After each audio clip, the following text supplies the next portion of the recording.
Hi everyone, it's the Assyrian Priestess with you. I hope this finds you well. Cards are flying out for this reading. I'm just contemplating the question I want to ask.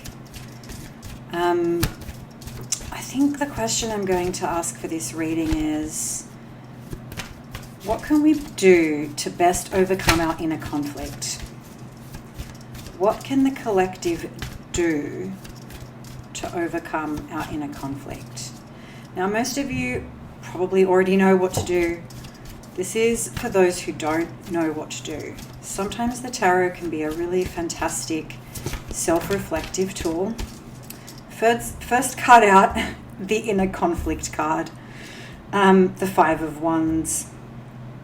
Second card out, the Hermit, card of Virgo, the number 9.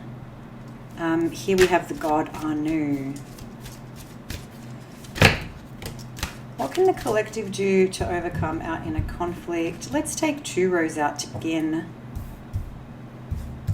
Oh, look at this, beautiful. With the King of Swords in the shadow and the Sun hiding behind the 2 of Wands. How interesting, I really like that. Actually, I will read them like that because they were sort of like that. So, for those of us who find ourselves in this inner turmoil, maybe it's actually being represented in outer turmoil. You're not seeing eye to eye creatively with others. So this is not necessarily, the Five of Wands is not necessarily an antagonistic card, although it could be, because here we actually see a figure, a mythical figure, the Lamassu probably, but maybe not actually because there's no wings. If you know the name of this figure, let me know. Battling with a lion, with a club. So maybe they're sparring, maybe they're warring, but there is something that's unsettled in this energy, and it's about passion and drive. I know Mars is making some pretty major conjunctions in the sky at the moment. Mars for the Assyrians is, of course, the god Nergal. The god Nergal is the god of war. He's also the god of the heat of the noontime sun. So he's that blazing, raging heat, the scorching heat that can actually burn. So Mars is a very powerful energy that, needs to be tempered even when in creative conflict, because the threat here is like a scorched earth policy. The threat here is burning bridges altogether, which is something we need to be careful to do. And so the advice from Anu is to withdraw inward.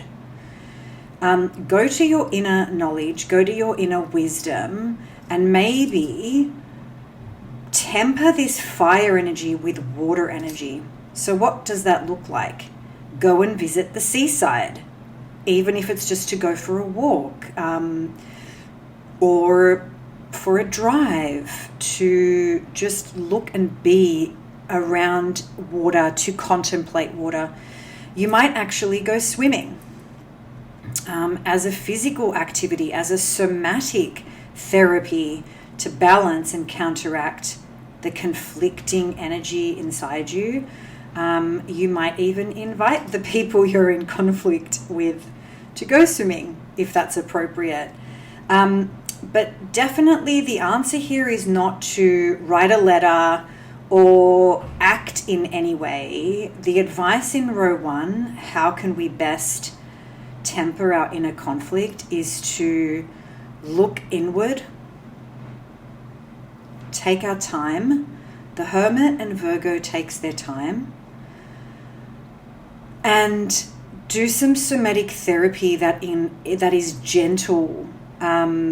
And I'm not suggesting swimming is gentle, but it can be a soothing, refreshing way of releasing energy from the fire of Mars. The second row out is the Sun. Now, the Sun was hidden by the 2 of Wands. So how do we temper the conflict within? Well, I think a lot of us are really looking forward to what's next, where to. We want to go down a path based on our creative potential. We want to go down a path based on our desire. And I see this because your desire is the Four of Wands. Your desire is to create a structure of sorts that involves others, that involves community. It might be a community celebration. It might be a community event. Traditionally, the Four of Wands is a wedding, but this doesn't mean your true dream is to get married. It might be to create, events for couples or events for communities. And it also has a strong family connotation, the number 4. But also just the number 4 numerologically is very much about the 4 directions and strong foundations. So the path of passion we wish to go down is one that is actually fortified with a real structure and real people.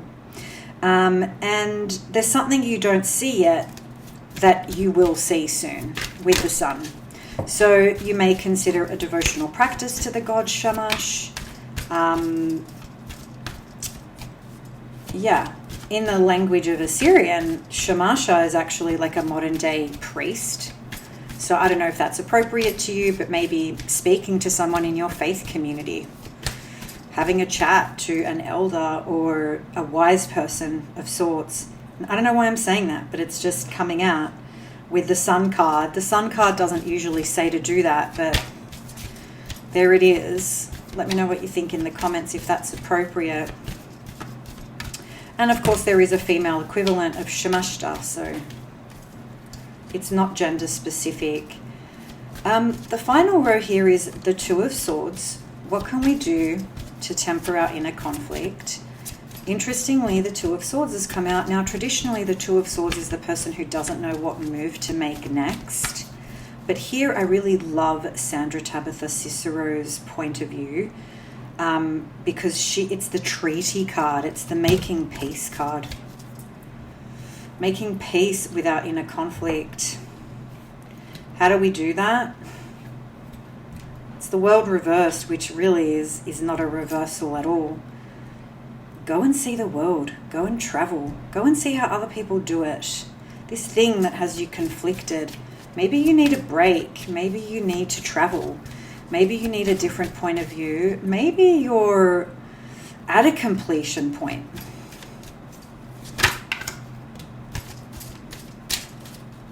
Here's some more watery energy. The Queen of Cups, the goddess Namu. I wrote an excellent essay on the goddess Namu. I say excellent, I think it's excellent. But if you're interested, you can find that as a podcast on Patreon. Just what her sort of epithets were and how she was revered. So here we have the energy of water tempering the energy of fire and thought and will. The World card too kind of also seems really global and really macro as well. So I don't know if it helps to see things from a bigger picture for a while. I'm definitely getting the messages of literal water. Hydrate yourself, go swimming, take salt baths, spend time with bodies of water could really help you temper this inner conflict right now.